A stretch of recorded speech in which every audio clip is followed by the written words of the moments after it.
Jadi kita akan membaca insyaallah kitab namanya Safinatun Najah. Safinatun Najah itu kapal keselamatan. Kita pilih kitab ini di tengah-tengah wabah Covid. Mudah-mudahan wabah Covid dan yang lebih besar lagi adalah wabah fitnah yang melanda umat manusia sekarang.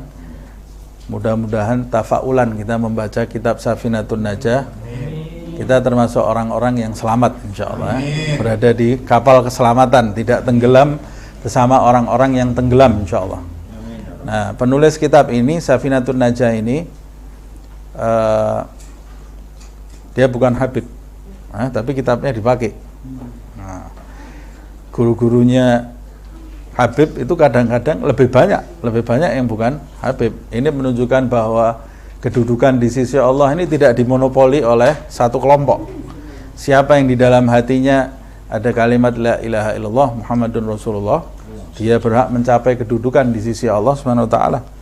Kalau dia tidak menyucikan hatinya, walaupun mau punya nasab yang bagus, kalau dia tidak menyucikan hatinya, ya dia tidak dapat apa-apa. Tapi Bilal ibn Rabah, seorang budak, karena menyucikan hatinya, dia punya kedudukan di sisi Allah Subhanahu wa taala sampai telapak kakinya naik di atas Ka'bah. Waktu Fathul Mekah, budak padahal itu ya, telapak kakinya bisa naik di atas Ka'bah karena dia memiliki kesucian hati. Bilal ibn Rabah. Abu Lahab punya nasab bagus, Hashimi, Quraisy al-Hashimi, pamannya Nabi Muhammad SAW, tapi hatinya buruk. Ya dia ada di dasar api nerakanya Allah Subhanahu wa taala. Jadi yang paling penting adalah kesucian hati. Orang yang selamat itu adalah orang yang hatinya suci, yang hatinya bersih, menyucikan pikirannya, menyucikan hatinya, menyucikan seluruh tubuhnya dari hal-hal yang tidak diridhoi oleh Allah Subhanahu wa taala. Nah, yang lebih bagus lagi kalau bersambung antara nasab yang mulia dan hati yang suci, tentunya akan lebih sempurna lagi. Ini penulis buku ini namanya Syekh Salim ibn Abdullah bin Smir dari Hadramaut.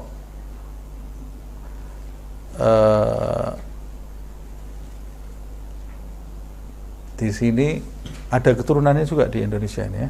Di Solo ada bin Smir di Solo. Bukan. Bukan Smith, bukan Sumit. Kalau itu sin mim ya to, Sumit. Ini Sumair. Tapi orang Hadramaut bacanya Smir. Sumair. Ini ada yang mengatakan kuburannya di Betawi. Penulis buku ini dikubur di Jakarta ini. Tapi tidak jelas kuburannya di mana. Ada yang bilang ini kuburannya bin Smir yang masuk internet itu tidak otentik gitu ya. Harus dibuktikan. Kalau sudah masuk Google itu banyak hoaxnya. Nah, tapi tertulis di sejarah dia ini berangkat ke Indonesia dan wafat di Jakarta ini. Dan dikubur di Betawi ini. Jadi ini kita baca buku ini dekat sama jasad orangnya, lebih dekat sama jasad orangnya. Tadi sudah kita bacaan Fatihahnya sebelum Maulid. Kemudian kitab ini ada beberapa syarahnya. Ada beberapa syarah kitab ini. Di antaranya Nailur Roja. Nailur Roja itu disyarahkan sama Habib Ahmad Asy-Syatiri itu ya. Habib Muhammad bin Ahmad Asy-Syatiri atau Habib Ahmad Asy-Syatiri. Kemudian ada lagi Kasyifatus Saja. Kasyifatus Saja itu disyarahkan sama Imam Nawawi Al-Bantani. Imam Nawawi Al-Bantani Banten, orang Banten, namanya juga Al-Bantani ya. Yang aneh, matan kitabnya ini penulisnya orang Hadramaut, dimakamkan di Jakarta. Pensyarahnya Imam Nawawi orang Banten, makamnya di Mekah. Ini orang Banten dimakamkan yang di Mekah. Ini orang dari Arab dimakamkan yang di sini, kebalik-balik ini ya. Nah, itu menunjukkan kematian itu tempatnya sudah ditentukan sama Allah Subhanahu wa taala ya. Kita tidak tahu bi ayyi ardin tamut, di mana kita mati. Mudah-mudahan dimanapun kita wafat dalam keadaan husnul khatimah, insyaallah. Nah, yang paling penting juga hatinya itu terkait dengan siapa. Berapa banyak orang mati di Mekah tapi hatinya ada di Amerika, ada di Hollywood sana ya. Karena hatinya terkait sama orang-orang di sana. Tapi ada orang matinya di Indonesia, dikumpulkannya nanti sama yang ada di Madinah, insyaallah. Karena hatinya terkait sama yang ada di Madinah. Ya, ada pepatah kam min ba'idin qarib wa kam min qaribin ba'id. Berapa banyak orang yang jauh itu justru dekat, dan berapa banyak orang yang dekat itu malah kebalik, dia itu jauh. Karena jasadnya berdekatan tapi hatinya berjauhan. Lebih baik jasadnya berjauhan tapi hatinya berdekatan. Lebih baik lagi jasadnya dekat, hatinya juga dekat. Nah, mudah-mudahan Allah mendekatkan hati kita dengan Rasulullah SAW, dengan orang-orang yang dicintai oleh Allah Subhanahu wa ta'ala. Nah, kita buka Safinatun Najah ini. Adzan. Nanti kita adzan sendiri. Nah, oh ini ada, ini ditulis juga nih biografinya di sini. Bagus nih.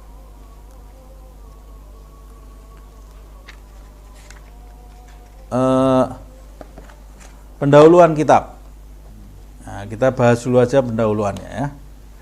Pendahuluan kitab ini seperti biasa dimulai dengan Bismillahirrahmanirrahim. Alhamdulillahirabbil alamin wa bihi nasta'in ala umurid dunya waddin. Wassalatu wa sallallahu wa sallama ala sayyidina Muhammadin khatamin nabiyyin wa alihi wa sahbihi ajma'in wa la haula wa la quwata illa billahil aliyil azim.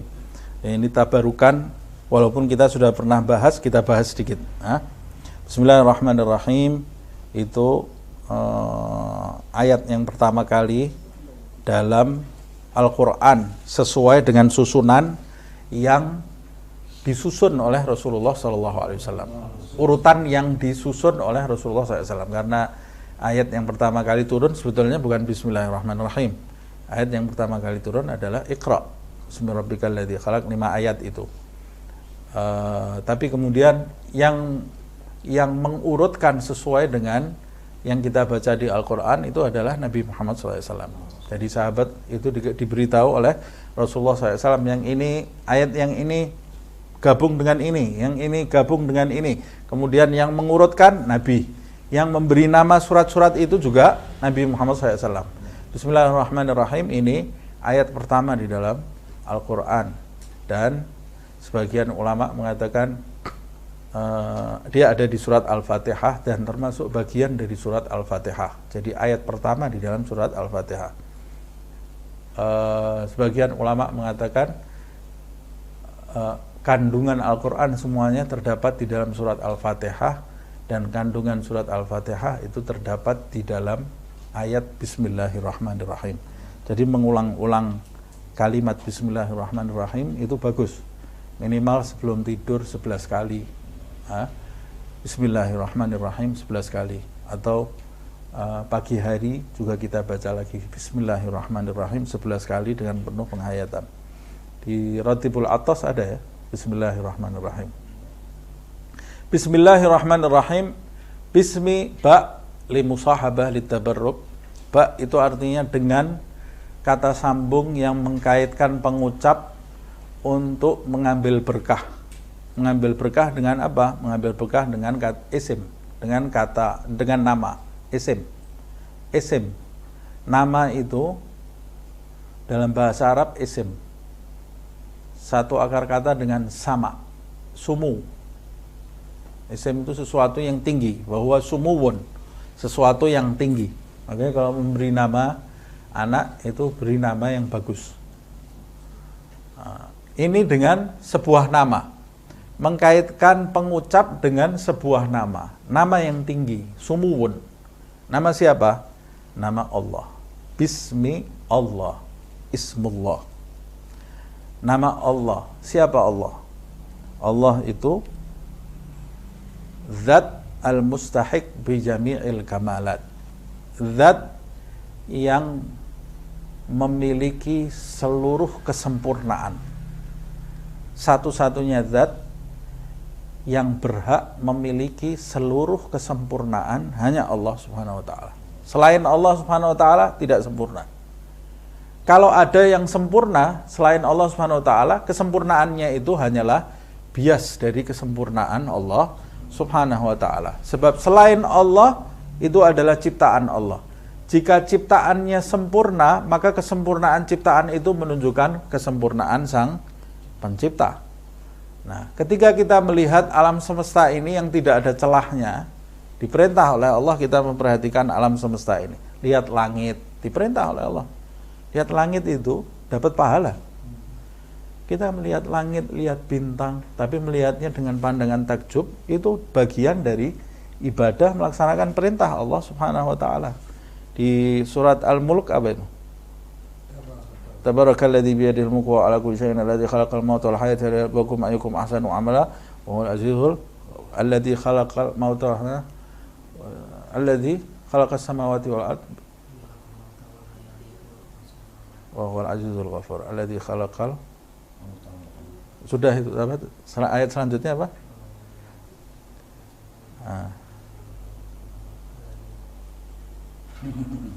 Ini kalau buka aja lah, diulang-ulang, tapi kalau ini suka lupa. Nah, ini di dalam ayat disebutkan.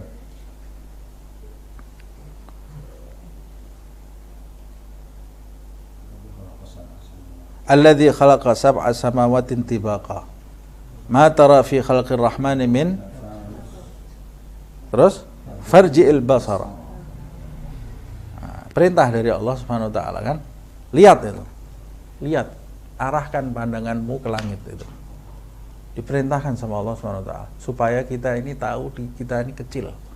Dan semakin kita tahu kesempurnaan ciptaan Allah Subhanahu wa taala, semakin kita tahu maha agungnya Allah, maha besarnya Allah Subhanahu wa taala, karena dia zat, satu-satunya zat yang memiliki kesempurnaan. Allah sendiri itu akar katanya dari walaha. Walaha itu sesuatu yang mencengangkan, ya. Sesuatu yang mencengangkan, sesuatu yang tidak bisa dicerna. Walah, orang Jawa kan walah kalau kaget gitu. Mungkin dari bahasa Arab itu ya. Walah. Nah, itu mungkin dari bahasa Arab mungkin itu. Walaha itu sesuatu yang mencengangkan. Nah, kemudian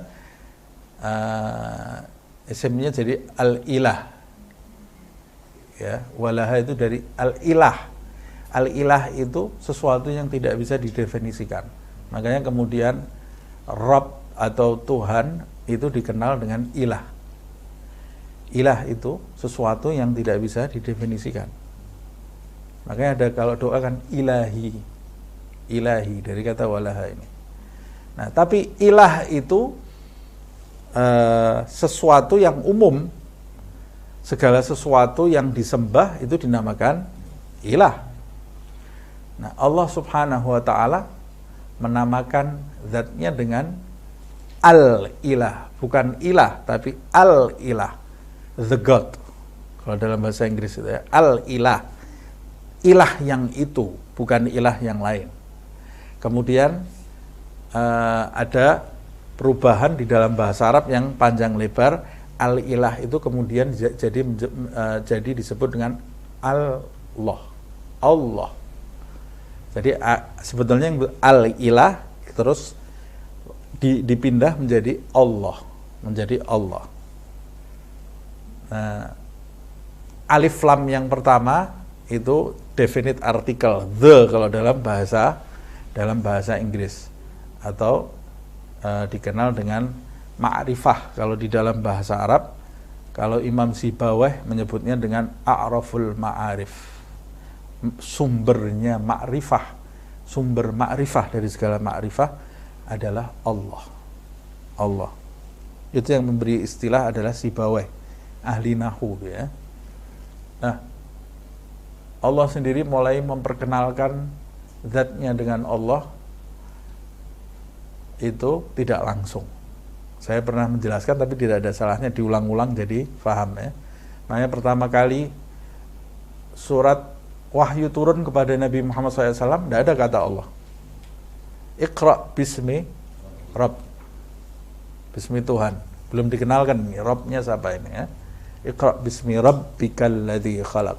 Kan 5 ayat itu. Khalaqal insana min 'alaq. Iqra wa rabbukal akram alladzi 'allama bil qalam 'allamal insana ma lam ya'lam. Selesai. Ya ayyuhal muzammil qum. Terus wa rabbaka fakabbir. Rabb. Dan begitu, Rabb sampai suatu ketika datang orang-orang kafir Quraisy ke Nabi Muhammad SAW. Hai Muhammad, kamu ini, kita ini punya Rabb, kata mereka, kita ini punya Tuhan.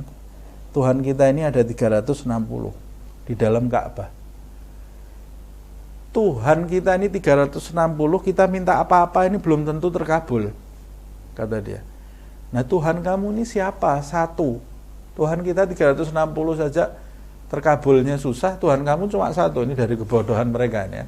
Siapa Tuhan kamu itu yang satu itu? Mereka tanya. Turun wahyu kepada Rasulullah SAW. Qul, katakan hai Muhammad, huwallah. Tuhan yang satu yang selama ini disebut-sebut Rabb itu huwa Allah. Qul huwallahu ahad. Allahus samad. Lam yalid wa lam yulad wa lam yakul lahu kufuwan ahad. Jadi Allah itu yang memperkenalkan namanya kepada kita bahwa dia adalah Allah. Jadi manusia itu pada hakikatnya tidak bisa kenal Allah kalau Allah tidak memperkenalkan dirinya kepada manusia itu. Di antara munajatnya Sayyidina Ali, Maha suci engkau wahai Allah, yang tidak ada yang bisa mengenalmu kecuali jika engkau mengenalkan dirimu kepadanya. Jangan merasa kita ini bisa mengenal Allah. Tidak mungkin bisa kita mengenal Allah. Jadi minta kepada Allah supaya kita bisa mengenalnya. Nah, kalau kita minta kepada Allah Subhanahu wa taala supaya kita bisa mengenalnya, berarti kita mempersiapkan diri kita untuk dikenali Allah Subhanahu wa taala. Sebab tidak semua orang pantas kenalan dengan Allah. Tidak semua orang pantas kenalan dengan Allah Subhanahu wa taala. Nah, mudah-mudahan kita termasuk mereka yang mengenali Allah Subhanahu wa ta'ala dengan pengenalan yang sebenar-benarnya. Dan pengenalan yang sebenar-benarnya juga tidak mungkin, karena kita adalah zat yang terbatas, Allah Subhanahu wa ta'ala tanpa batas. Sampai Sayyidina Abu Bakar As-Siddiq mengatakan pencapaian yang tinggi di sisi Allah Subhanahu wa ta'ala, pencapaian pengenalan Allah Subhanahu wa ta'ala yang tinggi di sisi Allah, itu adalah seorang hamba gagal mencapai Allah. Pada saat hamba itu gagal mencapai Allah, sadar bahwa dia ini gagal mengenali Allah, pada saat itu hamba itu mencapai pencapaian yang tinggi. Karena pada hakikatnya Allah ini tidak bisa dikenali dengan pengenalan yang sebenarnya. Nah, jadi mengenali Allah itu mulai dari tidak kenal,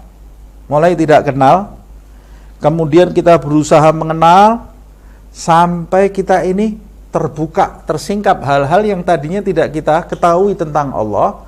Kemudian kita mendapat penyingkapan-penyingkapan tadi, kita merasa sudah kenal dengan Allah Subhanahu wa taala kan. Tadinya sama sekali tidak tahu apa.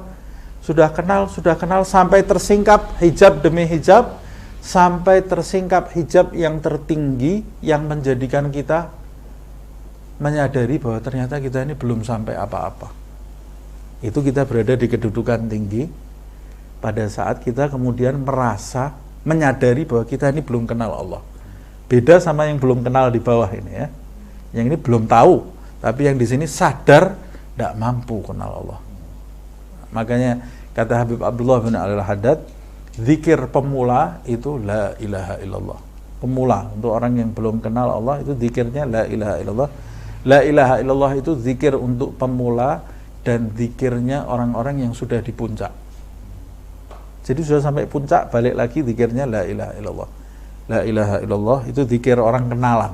La ilaha illallah. Tidak ada Tuhan selain Allah. Kalau sudah kenal, zikirnya jadi Allah, Allah, Allah. Sudah kenal, tinggal manggil namanya. Tidak usah pakai definisi lagi. Tidak ada Tuhan selain Allah. Tidak perlu lagi. Jadi Allah, Allah, Allah. Itu zikir orang yang sudah kenal Allah Subhanahu wa ta'ala. Kemudian di atas itu ada huwa, huwa, huwa. Namanya sudah ada di hati. Tinggal menyebut dhamirnya saja, kata gantinya. Karena namanya sudah di hati. Jadi huwa, huwa, huwa, huwa, huwa. Kalau disukun jadi hu.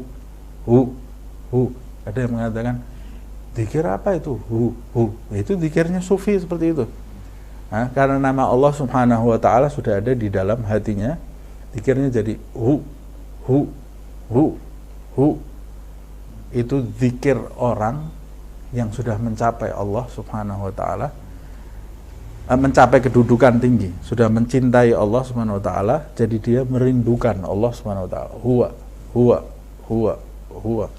Dalilnya di ayat ditulisnya huwallah.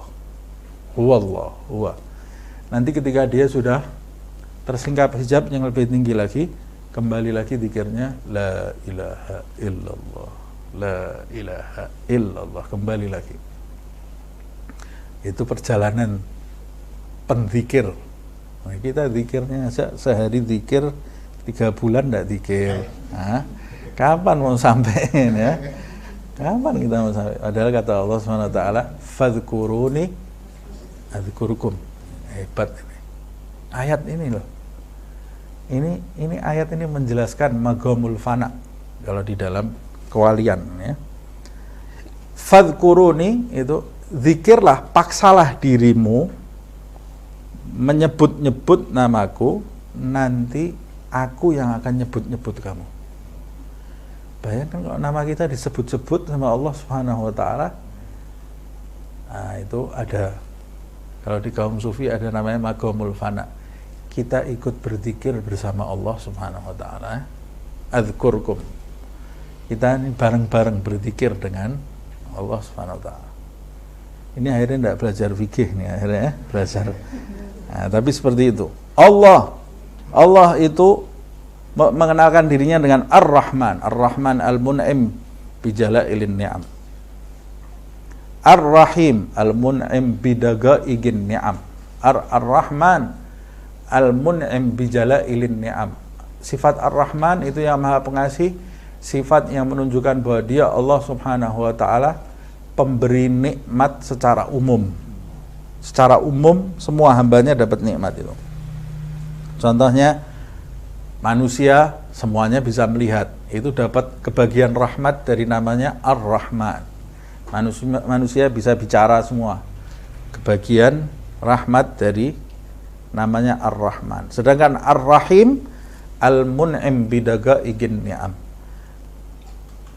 namanya yang menunjukkan dia memberi rahmat dengan kenikmatan-kenikmatan yang kompleks, yang khusus. Umpamanya semua orang punya mata, ada sebagian dari manusia yang matanya tajam. Ini kok matanya lain sendiri nih, lebih tajam dari yang lain.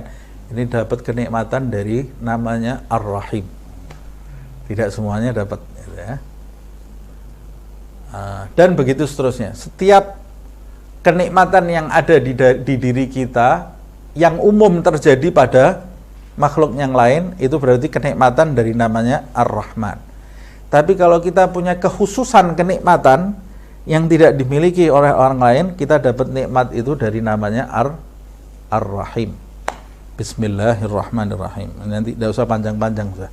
Ini sudah sering dibahas. Alhamdulillahirabbil alamin.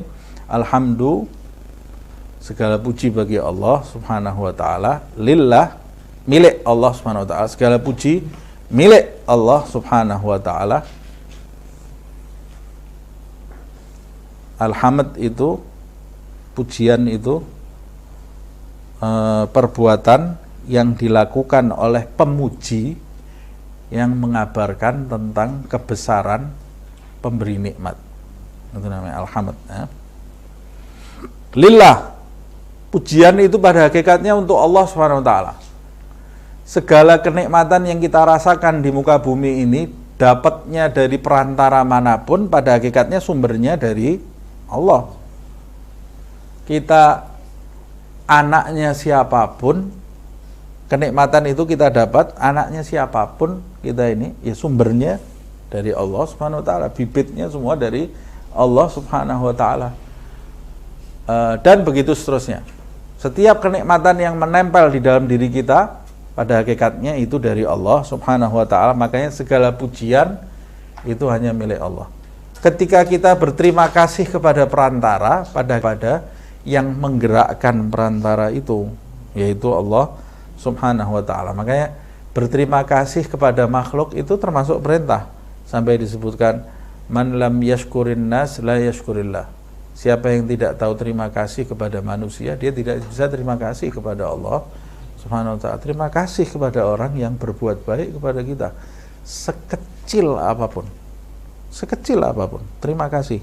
Dan kadang-kadang terima kasih itu harus ditunjukkan, ditampakkan, supaya tidak mendatangkan celah bagi setan untuk memisah silaturahmi, terutama di masa Covid ini ya, banyak yang terpisah ini silaturahmi, ketemu terus, nggak bisa toh, yang serumah terutama ini ya, ketemu terus sama bosan ketemu terus.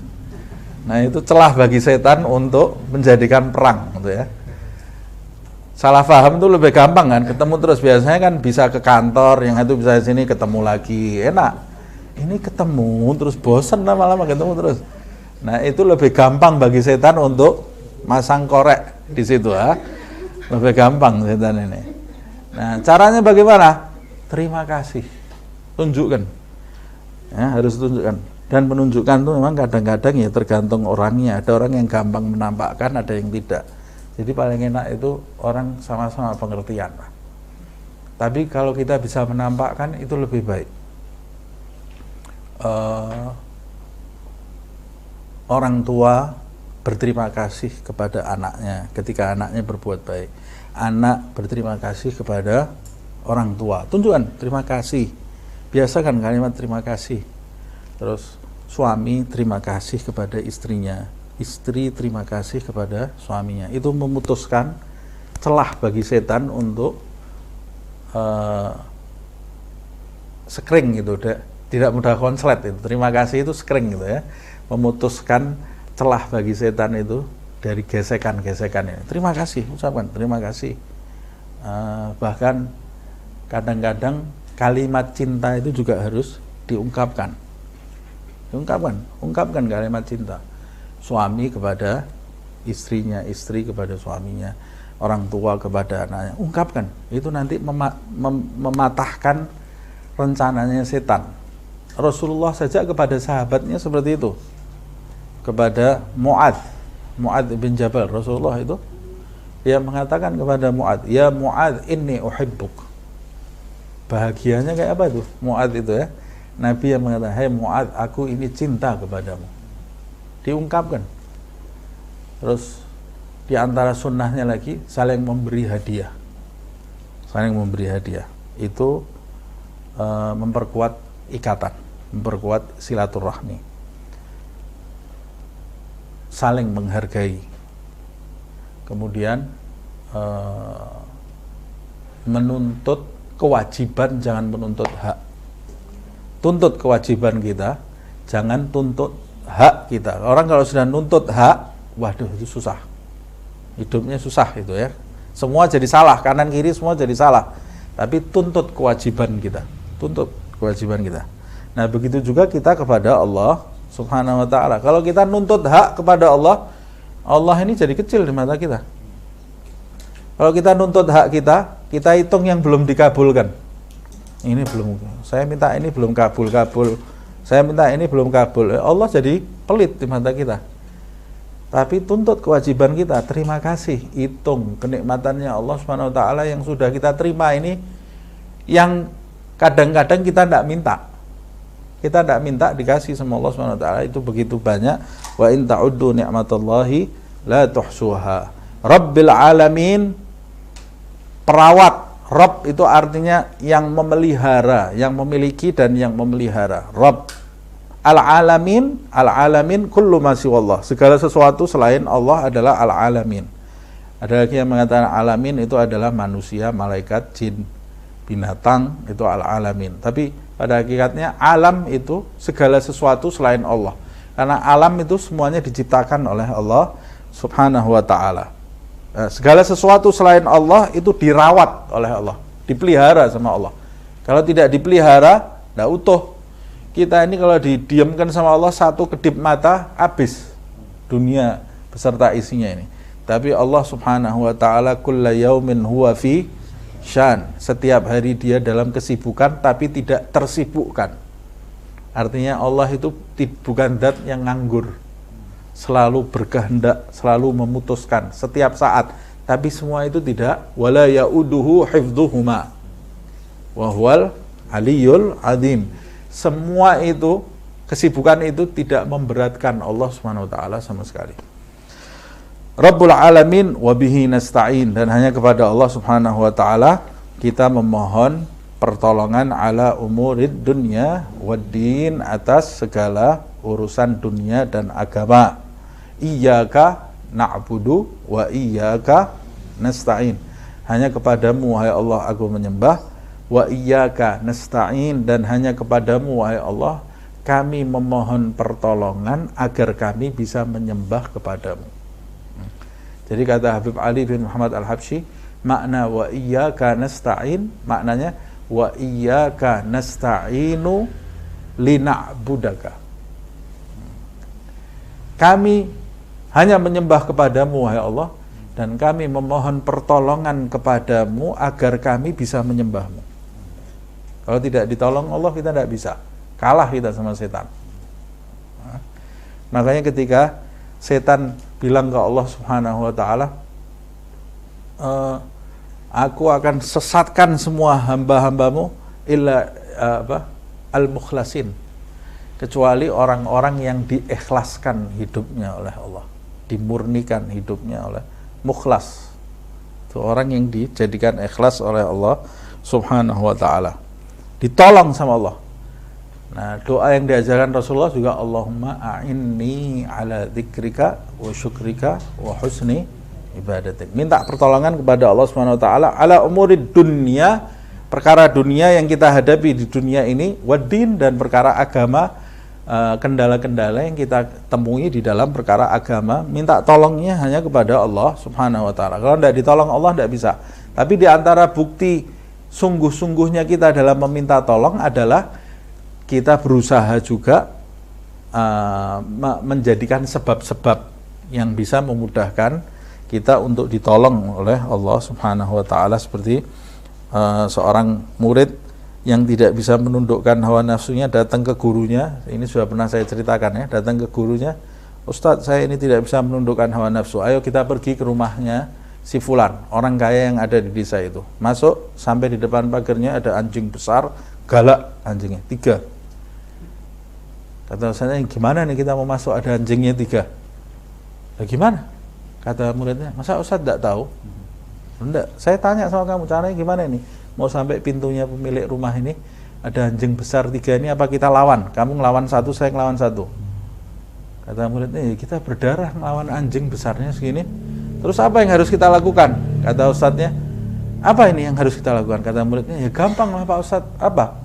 Pencet bel ini loh, ini kan ada bel rumahnya, kita pencet, nanti pemiliknya keluar, anjingnya dipanggil nurut sama pemiliknya.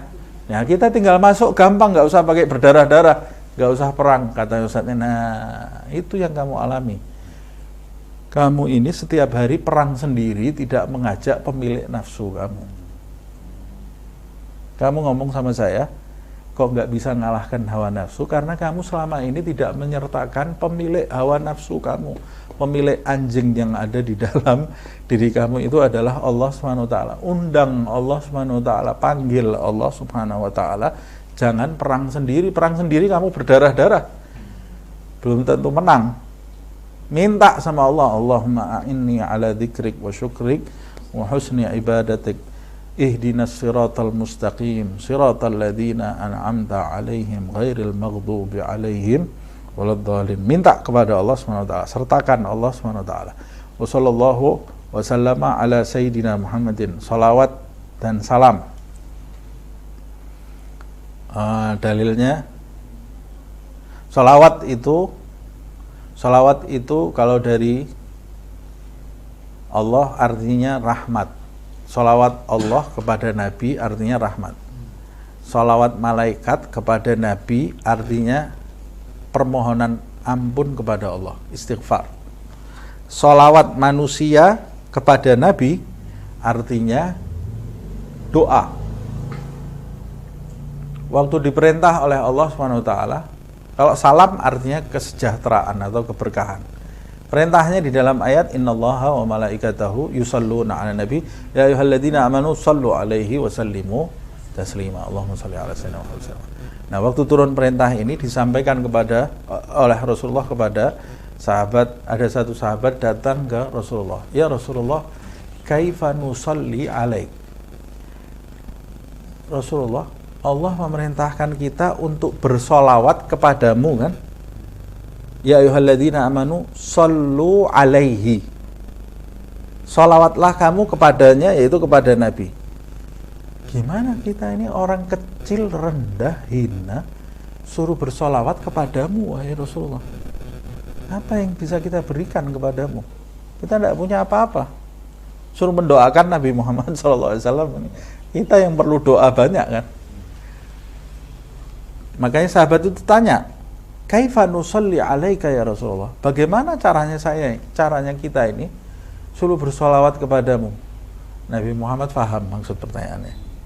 Nabi mengajarkannya, Allahumma salli. Jadi bukan usalli ala Muhammad, tapi Allahumma, yang bersolawat jadi kembali siapa? Allah. Bukan kita pada hakikatnya kan. Kita minta kepada Allah, Allahumma, wahai Allah, salawatlah kepada Muhammad. Jadi bukan kita pada hakikatnya, kita minta kepada Allah. Kita tidak bisa memberi salawat kepada Nabi. Kaifa nusalli alaika? Qul Allahumma salli ala Muhammad. Ucapkan, wahai Allah, limpahkan salawat kepada Muhammad sallallahu alaihi wasallam. Wasallama ala sayyidina. Sayyidina, sayyid. Sayyid itu maknanya macam-macam. Sayyid itu secara bahasa bisa tuan artinya ya. Orang itu disebut sayyid ada beberapa macam alasan. Yang pertama karena dia melayani kaumnya. Melayani kaum. Jadi kaum itu kalau ada kaumnya itu kalau ada keperluan hajat darurat, dia pasti orang ini pasti yang melayani. Ini berarti dia ini sayyid. Makanya ada istilah khadimul qaum sayyiduhum. Pelayannya suatu kaum itu tuannya. Yang jadi ya, orang yang hobinya khidmah itu melayani orang, itu orang itu sayyid. Nah, kita lihat hidupnya Rasulullah SAW ini melayani umat, bukan cuma manusia, jin dilayani sama Rasulullah SAW. Padahal jin itu jumlahnya ada berapa kali lipat dari manusia. Bukan cuma jin, binatang dilayani oleh Rasulullah. Binatang itu datang ke rumahnya Rasulullah, ngadu ke Rasulullah. Ngadu onta ini datang ke rumahnya Rasulullah masih duduk sama Sayyidina Ali, kedengeran Assalamualaikum, kata Rasulullah, lihat hai Ali, itu siapa di situ? Lihat sama Sayyidina Ali, tidak ada siapa-siapa ya Rasulullah, padahal ada onta, cuma kok yang salam ini ya, dia kan Sayyidina Ali tidak tahu nih, tidak ada siapa-siapa nih, duduk lagi, Assalamualaikum, duh, itu ada yang salam, lihat lagi, tidak ada siapa-siapa. Cuma ada onta di situ ya.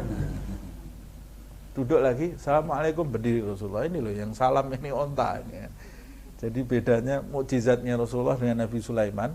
Kalau Nabi Sulaiman yang mengikuti bahasa binatangnya, kalau Rasulullah binatangnya yang berbahasa Arab, lebih hebat lagi nih. Lebih hebat lagi nih. Kalau Nabi Sulaiman ngikut bahasa binatangnya. Orang kan bisa enggak tahu yang sebelahnya ini ngomong betul nggak ini sama semut. Orang yang di sebelahnya kan bisa enggak tahu kan. Wah ini jangan-jangan enggak ngomong ini dia ini. Ngomong ngarang ini jangan-jangan. Tapi Rasulullah lebih hebat lagi. Binatangnya bahasa Arab fusha. Binatang ini jadi kita kalah sama onta kita ini. Ontanya ini berbahasa Arab fusha. Nabi Muhammad dengar, Sayyidina Ali juga dengar. Sayyidina Ali dengar, ada apa nih? Ngobrol bahasa Arab dengan Rasulullah. Ya Rasulullah, saya ini onta milik punyanya Badui di kampung sebelah itu. Dulu saya waktu masih kuat sama dia dibuat perjalanan. Jadi binatang itu punya perasaan. Ya. Waktu saya masih kuat sama dia ini dibuat perjalanan keluar negeri gitu ya. Perjalanan jauh. Sekarang saya sudah tua, setiap hari cuma untuk ngangkat kayu aja. Jadi di mikul kayu, tadi pagi saya ini kelelahan, waktu ngangkat kayu saya terpleset, dipukul sekeras-kerasnya sama dia. Sakit hati saya ya Rasulullah. Onta ini sakit hati. Saya ini sudah banyak jasa sama dia seperti itu, cuma kepleset baru sekali ini saya, seumur sama dia ini. Kepleset baru sekali ini saya, dipukul keras. Seakan-akan saya ini tidak punya jasa sama dia. Nangis ini ontanya ya Rasulullah. Mana rumahnya majikan kamu? Itu sebelah sana. Datang Rasulullah ke kampungnya orang ini gara-gara urusannya onta ini ya, urusan onta ini. Kita didatangi manusia boro-boro kita ya. Suruh pergi nganter ini didatangi onta diantar sama Rasulullah SAW sampai akhirnya pemiliknya masuk Islam. Pemiliknya masuk Islam. Ada lagi kancil itu ya, kijang gitu ya. Bukan cerita kancil nyolong timun ini. Tapi ini terjadi pada Rasulullah SAW sampai sama Habib Abdullah bin Ali Al-Haddad diabadikan itu ya. Apa itu? Walhamdulillahi syukra ala ni'amin hutahra man kallamadhul ghazalah gitu ya. Salawat kepada beliau yang diajak berbicara sama kancil, sama apa kancil atau kijang, gitu ya. Menjangan, nah.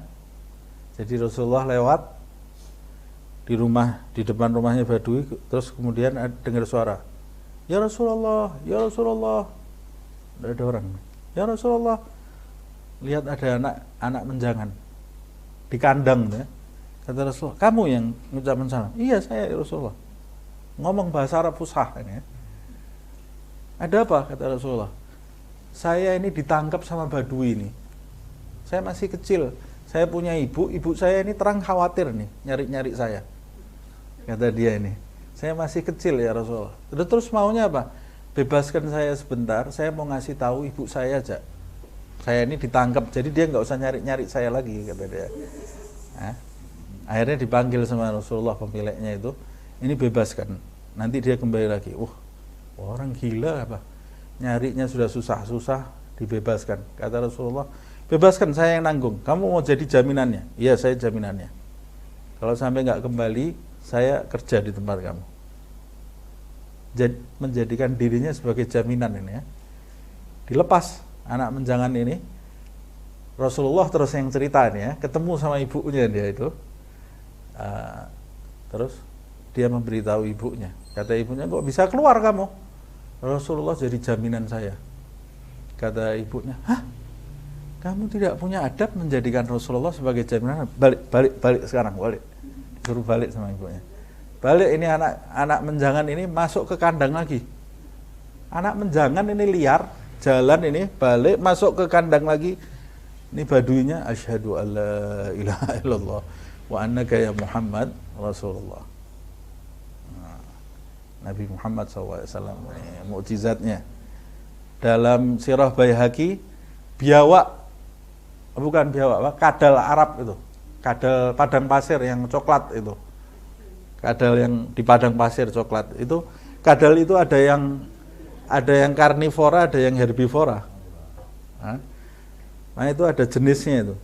Kalau yang coklat itu dia makannya tumbuh-tumbuhan, menurut Imam Syafi'i halal.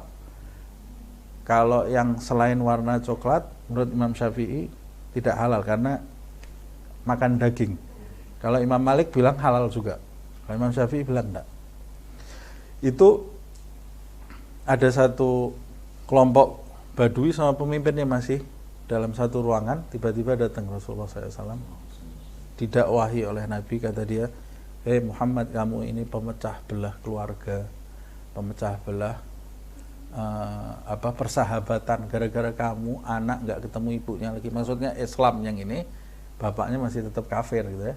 Suami istri jadi pecah gara-gara kamu. Memang kamu ini sudah pembohong, pemecah belah. Ini Badui, ini pemimpin kepala Badui, sebelahnya belakangnya ada rakyatnya itu ya. Kata Rasulullah SAW, "Saya ini nabi betul, saya ini utusan Allah, saya bukan pembohong," kata Rasulullah. Kata Badui ini Badui ini habis berburu kadal padang pasir itu. Jadi dimasukkan di lengannya ini, kadalnya ini diikat di sini. Dibuka sama Badui tadi. "Ini, hai Muhammad, kadal ini saja, kadal ini tidak mungkin percaya sama ucapan kamu," kata dia. Maksudnya mau merendahkan Rasulullah.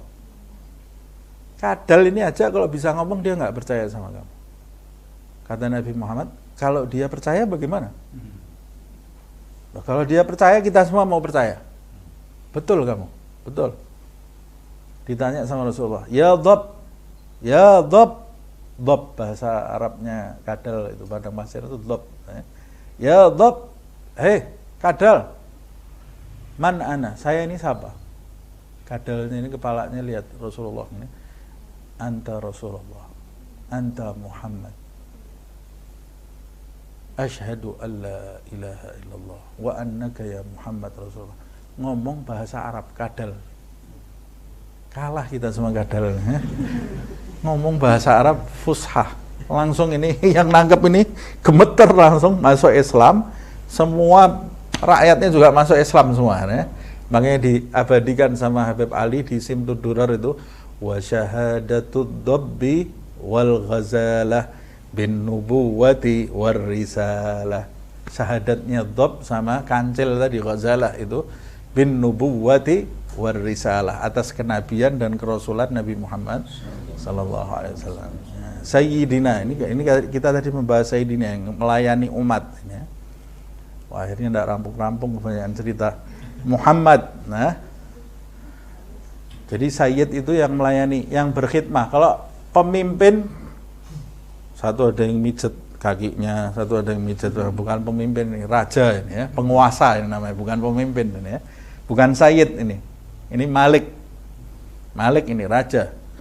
Pemimpin ambilin sandal, itu bawain, ini, oh ini penguasa ini, bukan Sayyid ini, manajer ya. Nah, kalau Sayyid itu Nabi Muhammad SAW. Nabi Muhammad nggak pernah perintah siapa-siapa, tidak ada yang diperintah oleh Rasulullah SAW. Istrinya tidak pernah diperintah, semua tidak ada yang pernah diperintah. Jadi tapi kok banyak yang melayani Rasul. Mereka inisiatif saja melayani Rasul karena cinta kepada Rasulullah SAW. Tapi merintah nggak pernah. Merintah itu tidak pernah. Kucing aja nggak pernah diperintah. Nggak pernah ngusir siapa-siapa, nggak pernah merintah siapa-siapa Rasulullah. Ini semua dijalanin sendiri. Kadang-kadang jahit bajunya sendiri, kadang-kadang nyapu sendiri Rasulullah SAW ini.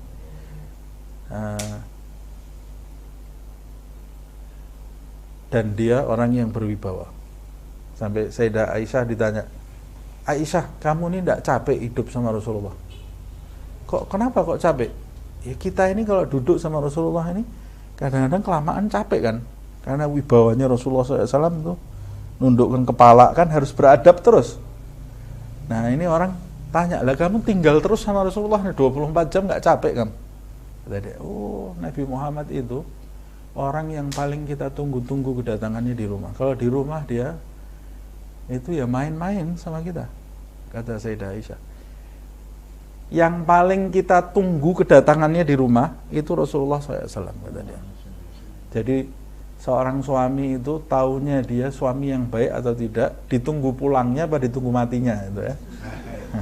Kalau ditunggu matinya sama keluarganya, ini kapan nggak mati-mati, itu berarti suami yang buruk itu. Atau Atau kalau suaminya pergi keluar kota, oh alhamdulillah, suami saya pergi keluar. Enak ini tidak ada suami saya. Ini berarti buruk dia. Suami yang buruk. Tapi kalau ditunggu-tunggu pulangnya, itu berarti suami yang baik. Ini Rasulullah kata Sayyidah Aisyah, kita semua satu keluarga ini nunggu-nunggu kapan pulangnya Rasulullah, kecuali kucing yang ada di rumah ini. Kucing yang ada di rumah ini kalau tidak ada Nabi Muhammad bebas, loncat sana, loncat sini. Begitu Rasulullah datang, dia langsung mojok di rumah, nggak obah. Berdiam di satu tempat, tidak kemana-mana sampai Rasulullah keluar lagi. Karena takut sama Rasulullah Sallallahu Alaihi Wasallam. Ya. Nah, kalau kita kebalik kalau kita pulang satu rumah diam semua, yang obah kucing gitu ya, yang lari-lari kucing, yang nggak takut cuma kucing gitu ya. Jadi kebalikannya Rasulullah SAW. Sayyidina Muhammad Sallallahu Alaihi Wasallam, namanya adalah Muhammad Sallallahu Alaihi Wasallam. Namanya Nabi Muhammad itu Muhammad dan Ahmad. Sayyidina Abdul Muthalib diberi ilham oleh Allah Subhanahu Wa Taala untuk menamakan Muhammad. Muhammad artinya orang yang banyak memuji.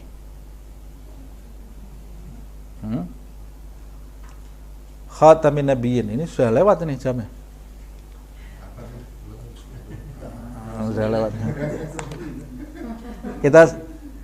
Kita lanjutkan aja ya di pertemuan yang akan datang sampai Muhammad ya. Wallahu a'lam bishawab. Semoga Allah Subhanahu wa taala mengampuni dosa-dosa kita, mengampuni segala kesalahan kita.